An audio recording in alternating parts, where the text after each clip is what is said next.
하나님 감사합니다. 이 시간에도 주의 음성 듣기 원합니다. 주님 말씀해 주시고 시간에 말씀 전하고 듣는 가운데 모든 해방하려는 어둠의 원세들 우리 안에 강팍함과 완악함과 하나님 대적하여 높아진 모든 이론과 엉명인과 묶인 것들 예수님 이름으로 파쇄되고 떠나갈지어다. 우리 성령님만 이곳에 환영하고 초청하고 모셔드리고 인정하고 의지하오니 영광으로 임하시고 다스리시고 충만케 하시며 주의 나라 임하여 주시고 뜻이 하늘에서 이루어진 것 같이 땅에서 이루어지며 주께서 예비하신 각 심령 안에 30배, 60배, 100배 차고 넘치고 열매 가득하도록 이 시간 주장하시고 역사해 주옵소서. 오직 빛과 구원 대신 예수님의 그 이름만 증거되어 계시되고 드러나고 나타나시며 홀로 영광 받으시고 원하오니 지금 홀로 영광 받으시며 이 시간에 주님만 드러나시고 나타내 주옵소서. 모든 영광을 오직 예수님의 이름에만 올려드리오니 지금 홀로 영광 받아 주옵소서. 우리의 모든 삶 속에 우리의 모든 것 가운데 오직 예수님만 영광 받으시고 우리의 모든 시선을 예수님께만 맞추고 나아가오니 지금 이 시간에 영광과 존귀와 찬양을 받아 주옵소서. 모든 것들 주님께 감사 찬양 올려드리며 우리 사랑하시는 예수님 이름으로 기도합니다. 아멘. 전에도 소개한 적이 있는데 이 아브라함이라는 사람은 이 자식이 없었습니다. 그리고 이 자식이 없다는 이 아픔은 어떤 아픔이냐, 그것은 전에도 비유로도 말씀드렸듯이 재벌에게 돈이 없다, 이건 말이 안 되는 것이죠. 근데 아브라함은 족장 시대였기 때문에 족장이었는데, 족장은 시족사회입니다. 시족사회면은 자녀가 있어야 되는데 재벌한테 돈이 없는 것보다 시족사회에서 족장한테 자녀가 없는 것, 그것도 아들이 없는 게 더 큰 문제라는 것이죠. 그래서 아브라함은 돈도 많았어요. 왜냐하면 전에도 여러분들에게 설교한 적이 있지만 아브라함은 4개 국가의 연합을 물리치는 그 사병까지 거느렸죠. 318명. 그래서 그 사병까지 길리고 자기가 먹이고 키운 사병까지 거느릴 정도면 얼마나 돈이 많고 힘이 있는 사람입니까? 그것도 4개 국가의 연합을 물리친 건데.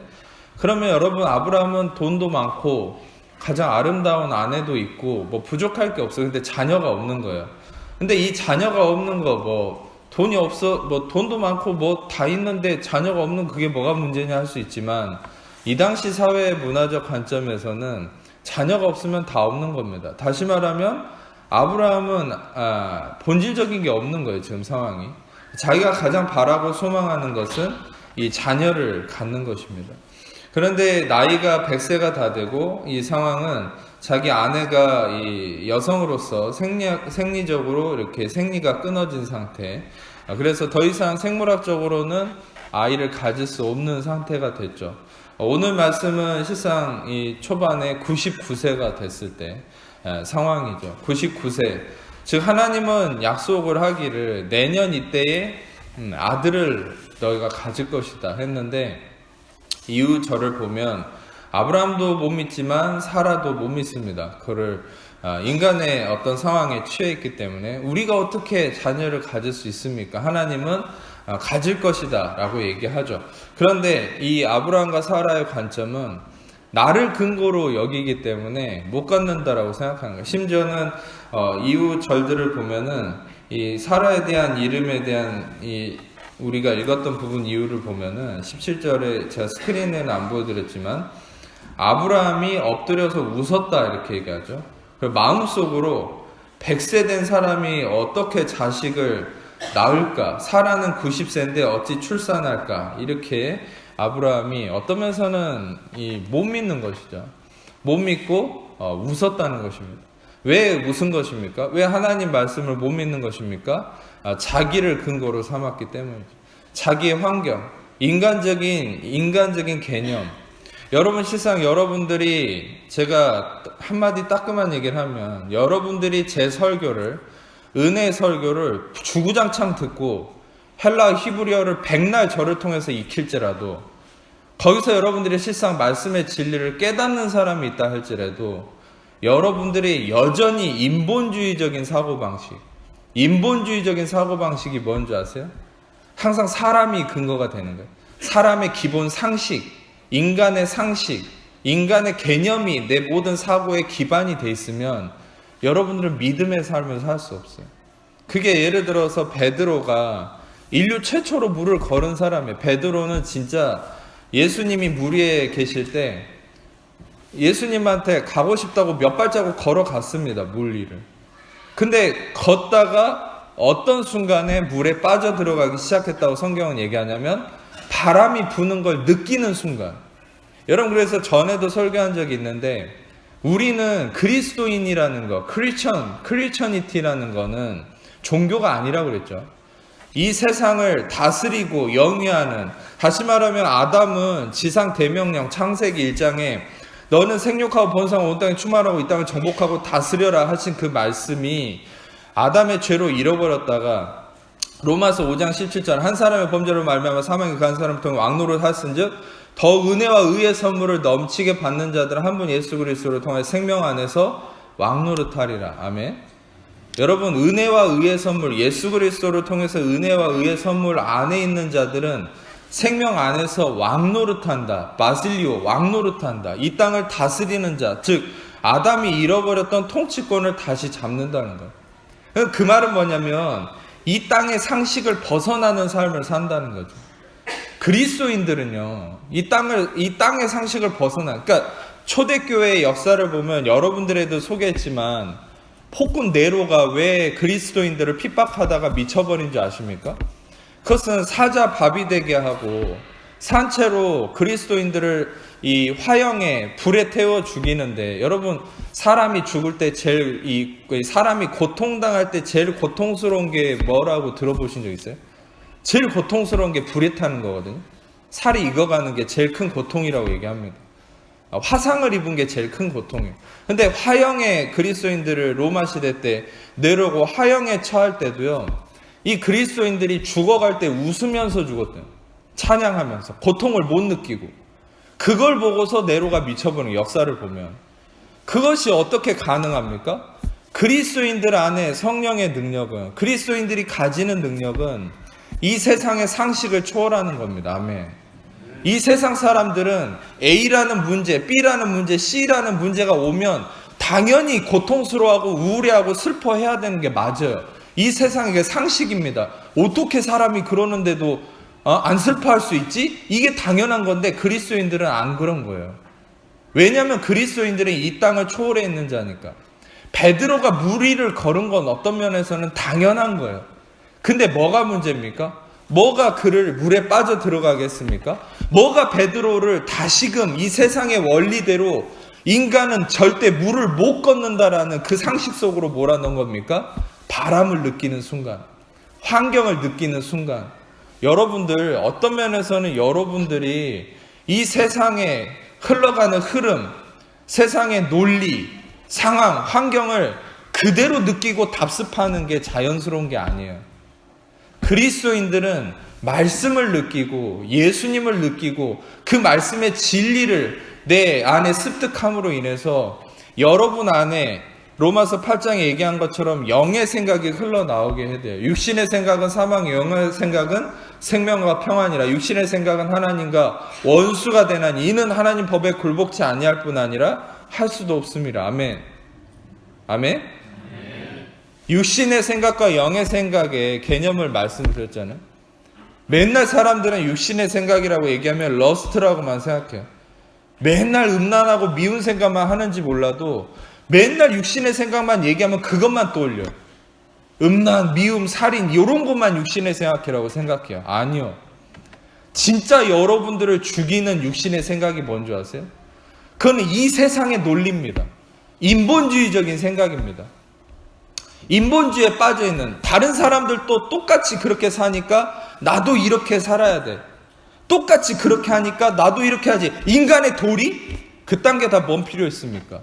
인간의 도리가 어떤 면에서 여러분 좀 쓴 표현을 하자면 인간의 도리가 여러분 밥 먹여줍니까?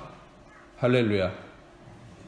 진짜 인간의 도리가 여러분 밥 먹여줍니까? 아니요. 이 세상은 인간의 도리 따져서 밥 먹여주는 세상 아니에요. 인간의 도리를 따질수록 죽이는 세상이지. 여러분, 우리는 인간의 도리를 따질 게 아니라 하나님의 말씀 안에서 예수 그리스도의 그 믿음을 붙들고 나아가야죠. 아멘. 그 믿음을 붙들러 나아가려고 이곳에 와서 예배드리, 이 귀한 시간에, 그것도 연휴 기간에 왜 나오셨습니까? 여기 주변에 관광이나 하시지. 좋은데 놀러 가시지. 왜 이 황금 같은 시간에 여기 예배 나와서 이 고리타분한 저의 설교를 듣고 계시냐고요. 이해도 잘 안 되는. 그 이유는 여러분들이 믿음의 말씀을 들으려고 온 거 아닙니까? 아멘? 여러분들, 제가 매번 잔소리처럼 따끔한 얘기를 하지만 여러분이 중요한 건 종교생활 하는 게 중요한 게 아니에요. 여러분들은 믿음의 말씀으로 믿음의 생각으로 바꿔야 돼. 근데 믿음의 생각이라는 건 종교적인 생각으로 내 생각을 바꾸는 게 아니라니까요. 보통 우리 한국교회의 가장 큰 안타까움은 믿음의 생각, 영의 생각, 그러면 이것도 영지주의에서 나온 이단적인 생각이에요. 많은 어떤 목사님들, 많은 설교자들이 이 이단적인 생각에, 영지주의에 많이 속아 있고 미혹돼 있어요. 그게 뭔지 아세요? 영지주의. 요한복음, 요한일서, 요한이 대적했던 그 영지주의, 이단이 한국교회 엄청 침투했는, 그게 뭐냐? 육신된 거는 다 죄된 거고, 영적인 신비로운 것만 진리라고 생각하는. 그래서 육신적인 건 다 타부시하는 거예요. 여러분, 어떤 면에서는 제가 이런 얘기해서 미안하지만, 어떤 면에서는 부부관계라는 거는 되게 성스러운 거잖아요.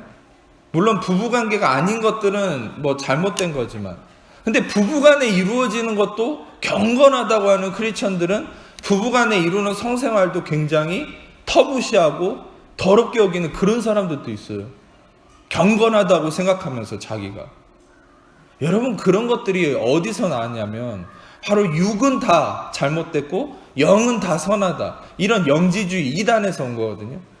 근데 그게 또 어떻게 파생된 거냐면, 여러분, 결국은 우리의 어떤 믿음의 생각, 영의 생각을 어떤 식으로 생각하냐면 종교적인 거, 경건한 거, 아무런 잘못된 생각 안 하고 그냥 나를 깨끗하게 지키는 거, 그런 것만 믿음의 생각, 영의 생각이라고 생각하는 거예요. 그러니까 성경을 잘못 해석하는 거예요. 성경의 말씀에서 얘기하는 본질적 영의 생각, 믿음의 생각이란 뭐냐? 그것은 내가 기준되지 않고 사람이 기준되지 않고, 매번 말씀드렸듯이 오직 믿음의 주요 또 온전케 하시는 이인 예수 그리스도가 중심이 되고 기준이 되는 모든 것이 바로 영의 생각이고 믿음의 생각인 거예요. 아멘. 여러분, 이 생각을 바꾸지 않으면요, 여러분이 30년, 40년을 신앙생활하고 아무리 제 설교를 아침부터 저녁까지 듣는다 해도 여러분, 절대 여러분들의 말씀이 여러분들 안에 믿음과 결부하여 유익함이 있지 않아요.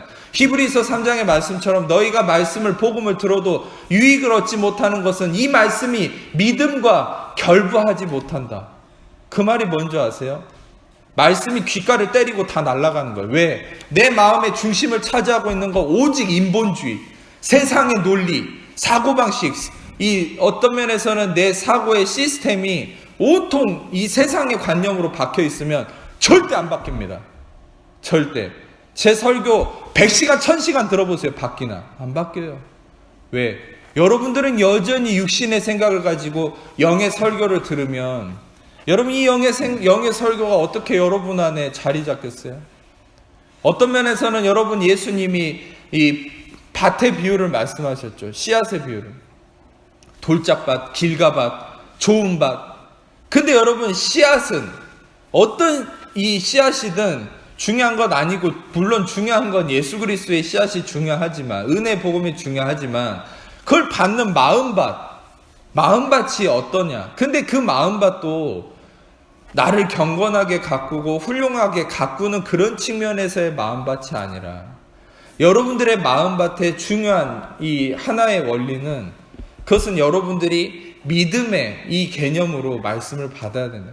육신의 개념이 아니라, 육신의 개념은 다시 한번 얘기하자면 여러분들의 인간적 사고방식, 인본주의, 세상의 논리. 그래서 여러분들, 저는 전에 있던 부대에서는 심지어는 전에 있던 부대에서는 군인 가족들만이 아니라 의무사령부에 있었고, 주말마다 간병인들, 민간인들도 많이 교회에 오기 때문에 또 제 설교를 듣고 간병인들이 더 많이 오기 시작했어요. 그때. 근데 그분들이 더 많이 와서 실상 낯선 사람인데도 불구하고 제가 그런 얘기를 많이 했습니다. 뭐냐면 뉴스 같은 거 많이 보지 말라고, TV 같은 거 많이 보지 말라고. 왜 그런 얘기 했는 줄 아세요? 그런 것들을 참고로만 몇 가지만 뽑아보는 거랑 매번 그런 거를 다 쓸어 담아서 보는 거는 아주 차원이 달라요. 얼마나 세상의 논리, 세상의 원리가 내 안에 침투하는 줄 아십니까? 뉴스 같은 거를 필요한 것만 찾아보세요. 그리고 여러분들 안에 이 하나님의 말씀의 원리, 믿음의 원리로 여러분들을 재구축해야 됩니다. 그러지 않으면 어떤 면에서는 저는 여러분들에게 따끔하게 도전하고 싶은 것은 여러분이 신앙생활 하는 것이 여러분한테 별로 도움이 안 될 수도 있어요. 여러분의 사고방식이 바뀌지 않으면. 여러분이 무슨 병을 앓고 무슨 어려움을 당하고 무슨 아픔을 당하고 정신을 차리고 좀 변화된 것 같아도 지금 여러분의 사고방식이 바뀌지 않으면 조금 깨달은 거 다시 더 최악으로 이전으로 돌아갑니다. 여러분, 저는 여러분 도전합니다. 여러분, 지금 아브라함의 말씀을 통해서 하나님이 이 말씀을 전하라고 하는 거예요. 어떤 면에서는 제일 핵심적인 거예요. 아브라함은 하나님이 아들을 낳을 거다 했는데, 아브라함은 실상 믿음의 조상 아닙니까? 근데 아브라함이 어떻게 반응했다고요? 내가 나이가 많고 내 아내는 90살인데 안 된다. 웃었습니다. 왜입니까? 네, 여러분과 저처럼 제가 여러분들한테 다시 한번 얘기하는 거는 저는 잘났고 잘하는데 여러분 못한다고 책망하듯이 얘기하는 게 아니라 이 설교라는 저도 똑같아요. 저 자신한테도 설교하는 겁니다.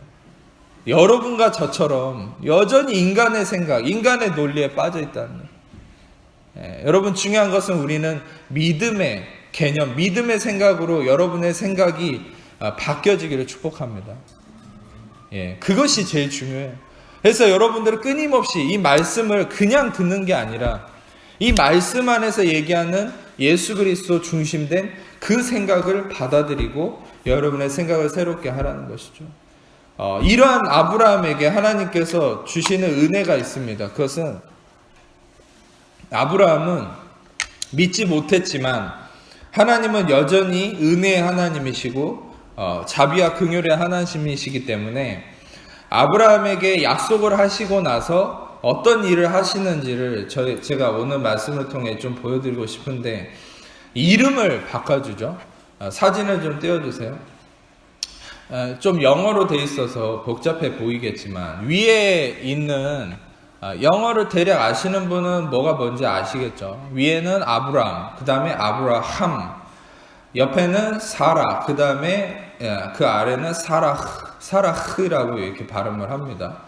근데 중요한 것은 이 재밌는 현상이고 이게 하나님의 어떤 말씀의 신비이기도 하고 그런 건데, 하나님은 공교롭게 아브람에서 아브라함으로, 사라에서 사라흐로 바꿀 때 이름에다가 한 가지 철자만 집어 넣었어요. 그것이 뭐냐면 히브리어 5번째 글자 해라는 글자입니다.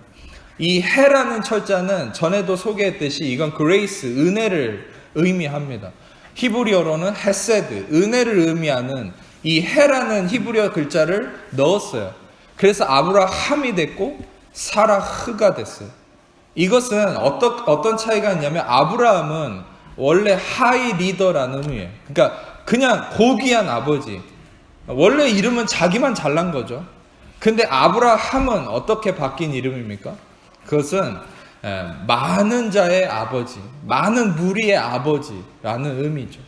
그리고 사라라는 원래 사례라고 우리나라 성경은 되어 있지만 그냥 사라입니다. 사라이 이렇게 발음하면 돼. 근데 그 사라이라는 이 이름은 원래도 근데 이제 프린세스, 공주님이란 말인데, 근데 왕비라는 말이 있는데 이 사라이는 재밌는 게 뭐냐면, 사라이라는 말은 사르에서 왔어요. 사르인데 사르는 무슨 말이냐, 히브리어로. 이거는 로드라는 말입니다. 지도자, 우두머리. 그러니까 재밌죠. 아브라함은 맨날 사라를 부를 때마다 내 주님 이렇게 부른 거예요. 그러니까 이게 어떤 면에서는 가정의 질서가 잘못된 거죠. 부인이 남편한테 원래는 아돈이라고 부르거든요. 아돈, 그러니까 내 주님 이렇게 불러야 되는데 근본적으로는 아브라함이 부인한테 내 주님 뭐 이렇게 부르고 있는 거예요. 맨날. 여러분, 부인이 남편한테 복종하는 가정이 돼야 됩니다. 아멘. 물론 남편은 부인을 그리스도가 교회를 사랑하듯이 사랑해야 되지만 부인은 남편한테 복종해야 돼요. 아멘. 그게 가정의 질서예요. 그러지 않으면 가정은 산으로 가게 되어 있습니다. 저는 인간적인 강의를 하려는 게 아니라 이게 말씀의 원리예요. 아멘. 찔리는 분들이 있나 본데.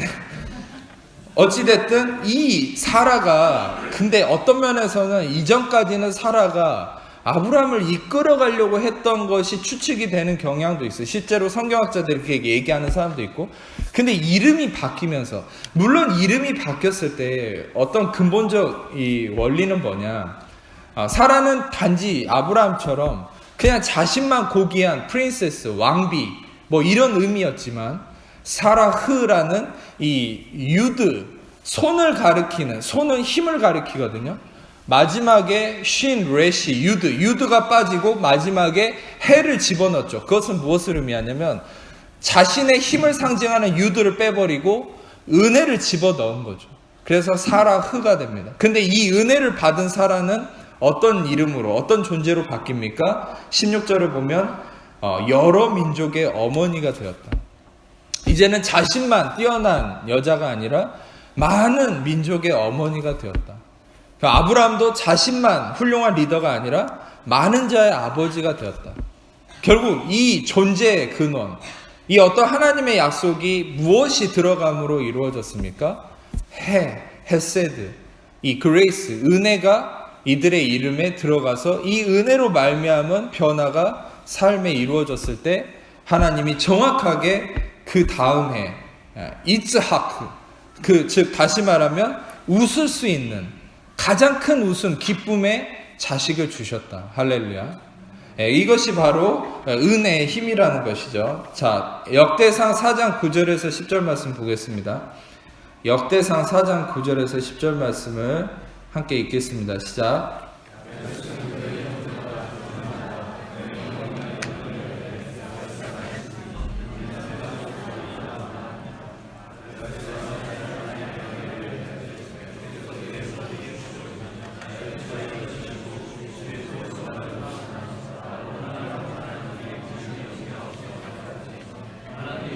구하는 것을 허락하셨다. 전에도 설교한 지 있지만 저녁 예배 때 했던 것 같은데, 야베스는 sorrow, 슬픔이라는 이름을 가진 의미입니다. 어떻게 이렇게 어머니가 애를 낳았는데 아무리 고통스러운 상황이라도 애 이름을 희망적으로 짓지 않습니까? 근데 얼마나 고통스러우면 애 이름을 슬픔이라고 지었겠어요? 고통이라고 지었겠어요? 부를 때마다 야 고통아, 이렇게 슬픔아, 이렇게 부르는 거예요. 다시 말하면 어떤 면에서는 야베스의 어머니는 자신의 인생을 극단적으로 비관하고 저주하는 삶이었다는 거죠. 근데 야베스는 그런 환경에서 태어난 겁니다. 자기의 인생이 저주받고 수치스럽고 고통스러운 그런 환경에서 태어난 게 야베스예요. 이름으로만도 추측을 할 수 있어요. 왜냐하면 우리나라보다 히브리 사람들은 이름에 더 큰 의미를 부여하거든요. 그런데 이 야베스는 어떻게 했습니까? 성경에서 그 형제보다 귀중한 자다. 자, 다시 말하면 야베스는 이름이 바뀐 겁니다. 결론적으로 왜 귀중한 자가 됐는지 이따 설명하고, 결국 야베스는 소로우라는 슬픔에서 이름이 어떻게 바뀌었냐면 귀중한 자, 카바드라는 귀중한 자로 바뀌었어요. 카바드는 여러분에게 소개했듯이 명예롭고 영광스러운 이란 말입니다. 다시 말하면 슬픔과 고통이라는 이름이 명예롭고 영광스러운 이라는 이름으로 바뀐 거예요. 즉 그의 존재와 인생이 바뀐 겁니다. 슬픔의 인생에서 명예롭고 영광스러운 이름으로 카바드로 바뀐 것이죠. 이것이 무엇 때문에 바뀌었습니까? 그것은 10절에 보면 야베스가 이스라엘 하나님께 구했는데 무엇을 구했습니까? 여기서 개역 개정은 좀 내게 복을 주시려거든 이렇게 돼 있지만 이 부분은 실상 개역 한글이 더 맞아요. 개역 한글에서는 옛날에 야베스의 기도를 외우신 분들은 다 아시겠죠. 내게 복에 복을 더하사, 더블 블레싱이죠. 내게 복의 복을 더하사 나의 지경을 넓히시고 이렇게 얘기하죠. 다시 말하면 복의 복을 더해달라. 이 복을 구하는 겁니다. 여기서 이제 또 복을 구한다고 얘기하니까 어떤 분들은 우리가 그냥 소위 말하는 등 따숩고 배부른 어떤 손에 잡히는 복을 의미하는 건가 이렇게 이게 착각하실 수 있는데, 이 복의 실체가 뭐냐면 그 다음 사진 보여주세요. 저기서 히브리어를 보면 여기서 얘기하는 복을 주시려거든 이라는 의미는 바라크라는 의미입니다. 바라크는 히브리어로 저렇게 쓰는 동사인데, 이 바라크는 파자를 하면 어떻게 되냐면 바르라는 말과 카프라는 히브리어가 합쳐져 있어요. 이 바르는 아들 예수님을 의미하고 카프는 이 손으로 붙잡는 굽은 손을 의미합니다. 다시 말하면 이 바라크, 진정한 축복에 가지는 본질적 의미가 뭡니까? 아들 예수의 굽은 손이죠. 바로 아들 예수의 굽은 손에 피 흘림을 통한 하나님의 은혜. 이것은 무엇을 의미합니까? 이 야베스는 다시 말하면 본질적인 은혜이신 예수 그리스도를 구한 것이죠. 할렐루야. 예수 그리스도를 구했을 때 바로 그의 삶은 카바드, 영광스러운 삶이 된 것입니다. 아멘. 그 다음에 우리가 말씀을 한 번 더 창세기 32장 25절에서 28절 말씀 보겠습니다. 창세기 32장 25절에서 28절 읽겠습니다. 시작.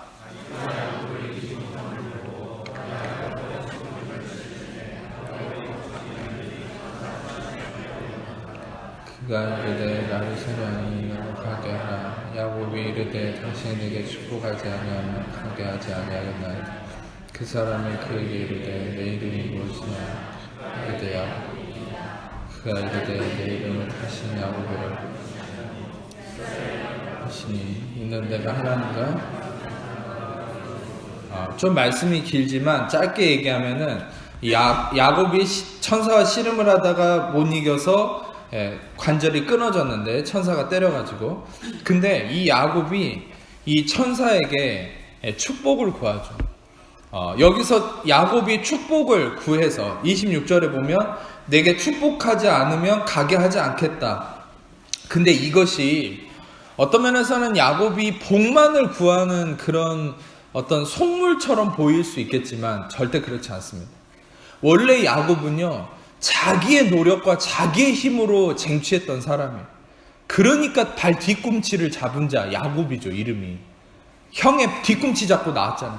자기 손으로 힘으로 살았던 사람이에요. 근데 이 야곱이 어떻게 바뀐 겁니까? 이 천사한테 복을 구하는 거예요. 근데 여기서 축복한다라는 단어가 뭐냐면 아까 야베스가 구했던 바라크입니다. 똑같은 바라크입니다. 이건 뭐냐?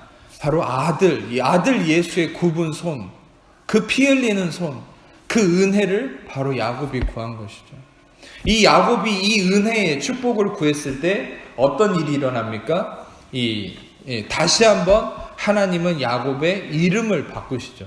이제는 너가 야곱이라 하지 않고 이스라엘이라 하라. 여러분, 바로 이 이름이 바뀌는 거 뭘 의미합니까? 비열한 야곱이 아니라 이스라엘. 이제는 하나님이 이기시고 하나님이 승리하신다. 다시 말하면 이름이 바뀐다는 건 존재와 인생이 바뀐다는 거예요. 여러분, 이 야곱이 무엇을 구하고 무엇을 받았을 때 이름이 바뀌고 존재가 바뀌었습니까? 어떻게 이스라엘이 됐습니까? 야곱이 하나님의 아들 예수 그리스도의 피 흘림의 손, 그 구원의 은혜의 그 축복을 구했을 때 은혜가 임해서 야곱이 이스라엘로 바뀐 것이죠. 아멘. 이 은혜가 바로 모든 이 존재를 성경에서 바꾸고 있는 것을 우리가 볼 수 있죠.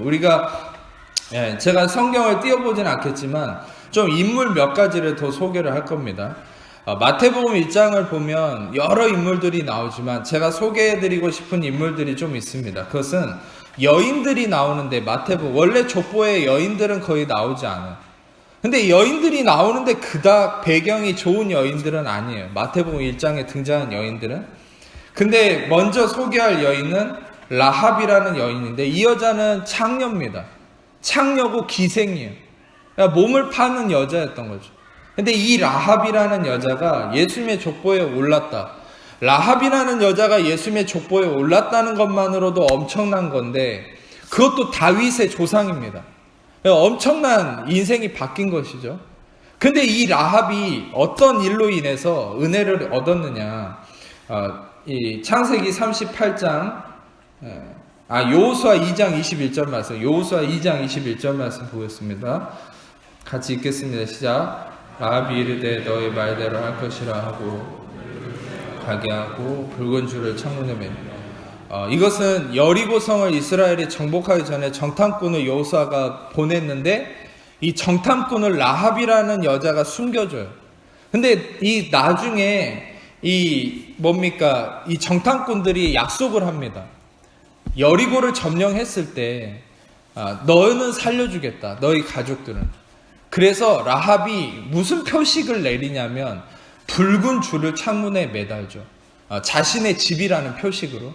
바로 이 붉은 줄이 라합을 생명으로 인도한 거예요.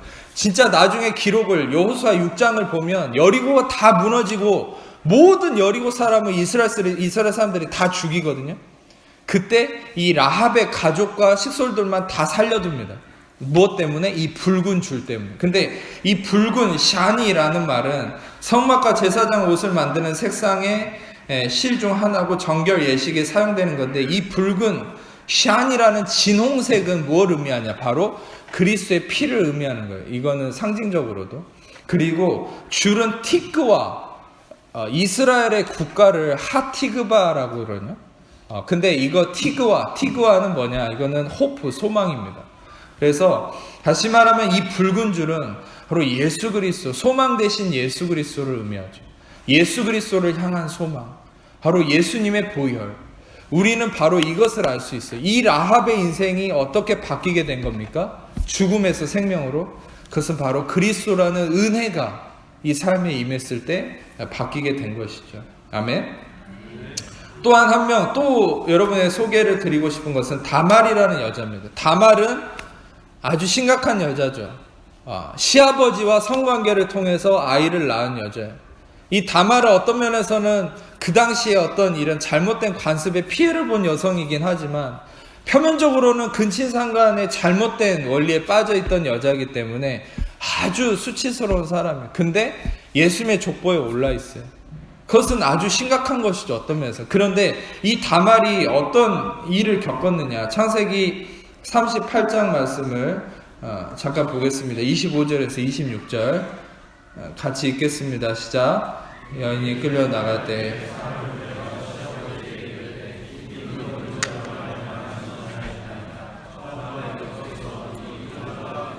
지팡이가 유다가 그것들을 알아보고 이르되 그가 그를 내 아들 다시는 긴 이야기를 좀 짧게 맞춰서 드리자면 원래 유다의 아들들이 있었는데 첫째 아들과 다말이 결혼을 했었어요. 근데 첫째 아들이 애를 못 낳고 죽었습니다. 그 당시에는 그렇게 죽으면은 형수가 동생이 결혼 안 했을 때 같이 또 동생이랑 결혼해요. 근데 둘째랑 결혼했는데 또 이 둘째가 애를 못 낳고 죽었어요. 셋째가 결혼했는데 셋째도 여러분 애를 못 낳는데 중요한 것은 못 낳은 이유가 자기도 죽을까봐 뭔가 이 잘못된 개념대로 이 여자가 자꾸 남자를 죽인다라는 잘못된 두려움 때문에 관계를 하지를 않아요. 셋째가. 그래서 이 여인은 애를 가져야 된다는 생각 때문에 고민을 하다가 어떤 수를 쓰냐면 이 유다를 노립니다. 그래서 유다하고 관계를 가지려고 창녀로 분장을 해요. 어떤 이 창녀로 분장을 한다는 것도 우리의 개념이 아니에요. 그 당시에는 어떤 이방의 행사가 있어요. 신전의 행사. 거기에 치장을 하고 가 있는 겁니다. 근데 더 웃긴 건 이 유다라는 사람이 웃기죠. 유다는 예수님의 조상이에요.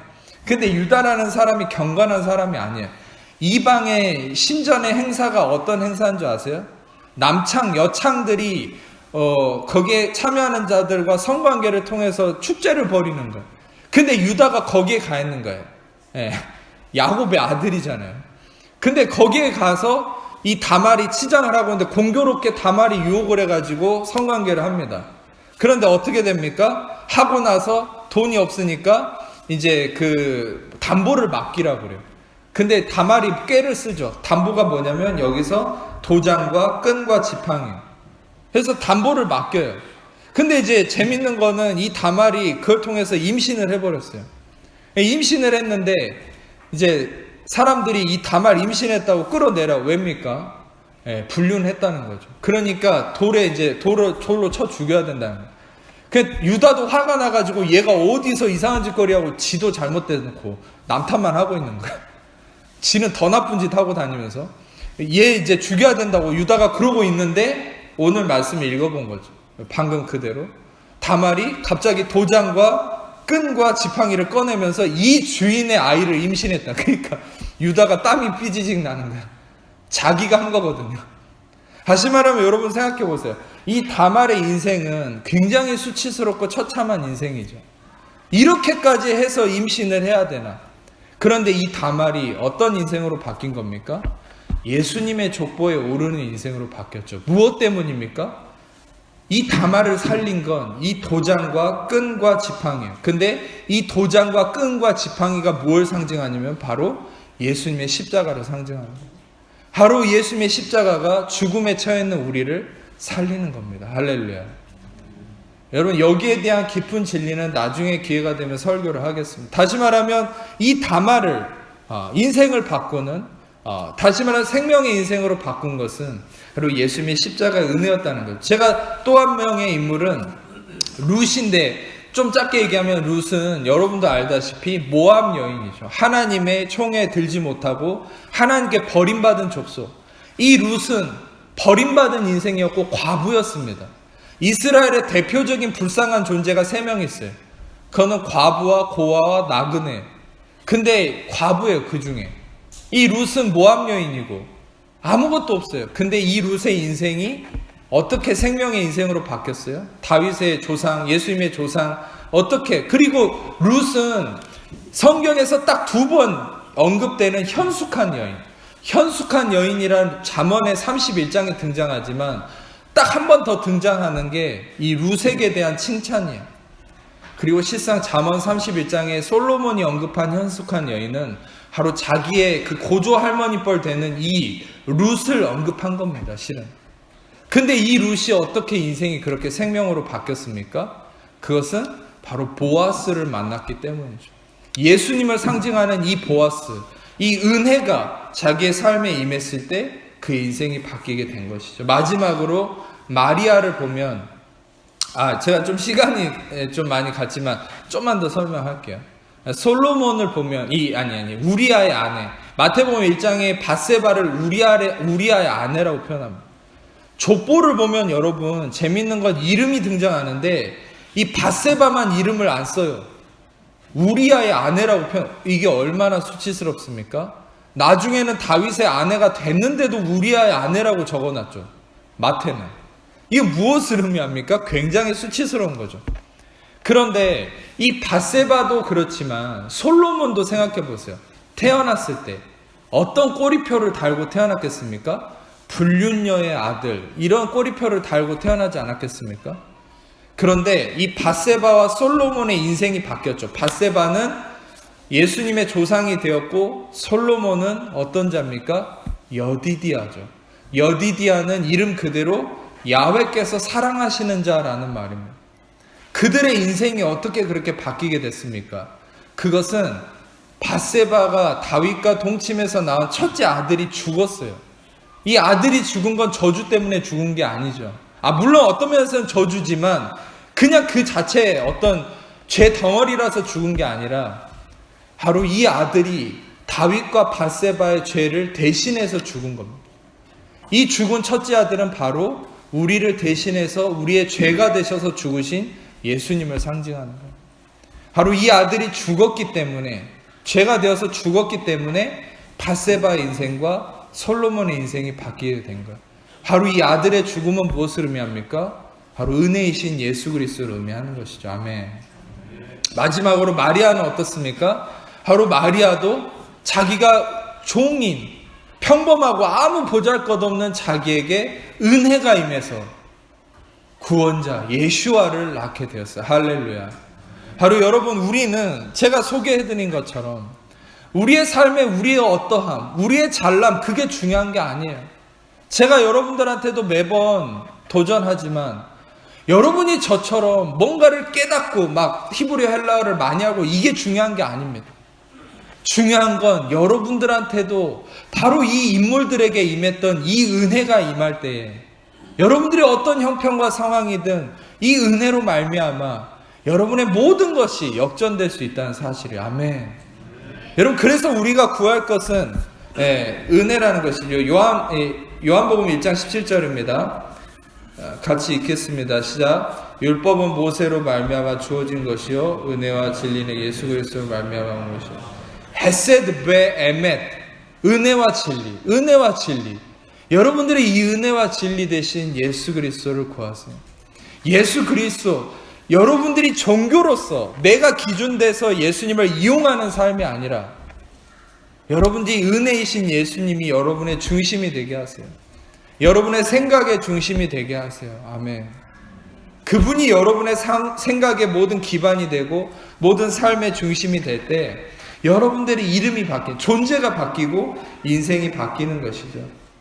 여러분들의 삶은 하나님께서 예수 그리스도를 통해 이미 저주에서 축복으로 바꾸셨어요. 하나님이 죄를 알지도 못하시니 우리를 대신하여 죄로 삼으신 것은 우리로 하여금 그 안에서 하나님의 의가 되게 하려 하십니다.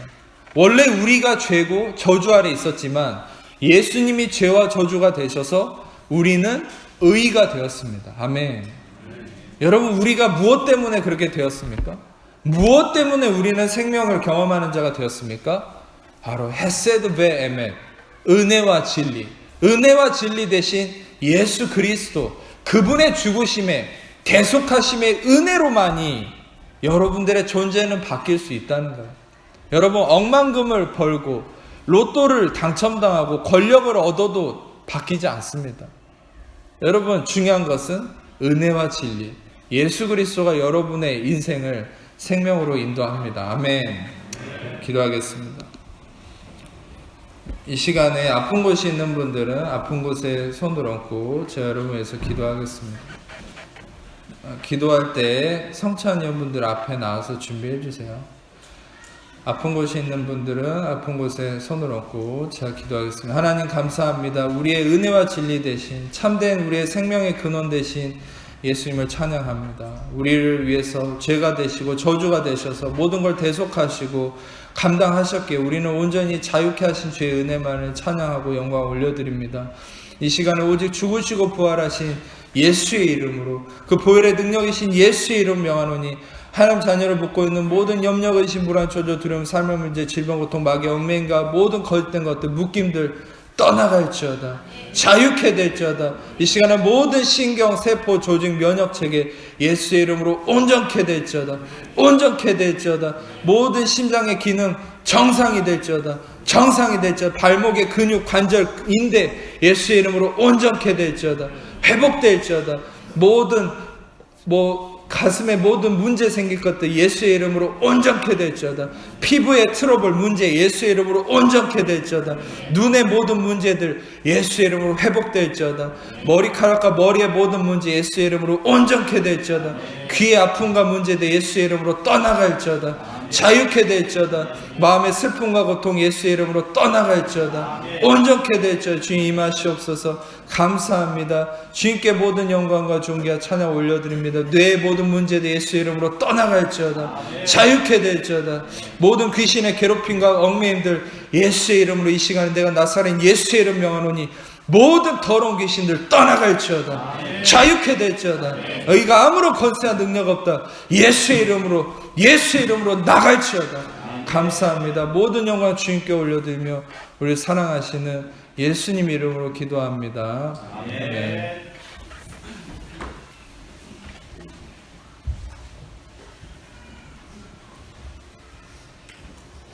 주께서 잡히시던 밤에 떡을 떼시고 이르실 때 받아 먹으라. 이것은 너희를 향한 나의 생명이 먹으라. 이것을 먹을 때마다 나를 기념하라 하셨습니다. 주께서 잔을 드시고 이르시되 받아 마시라. 이것은 너희를 위한 나의 생명의 피라고 말씀하셨습니다. 이것을 마실 때마다 나를 기념하라고 하셨습니다. 같이 참여하겠습니다. 이것은 주님의 복입니다. 이것은 주님의 복입니다. 이것은 주님의 복입니다.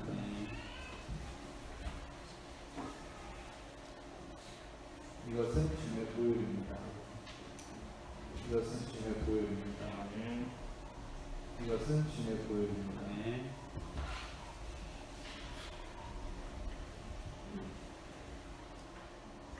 함께 보혈이나 찬양하면서 참여하도록 하겠습니다.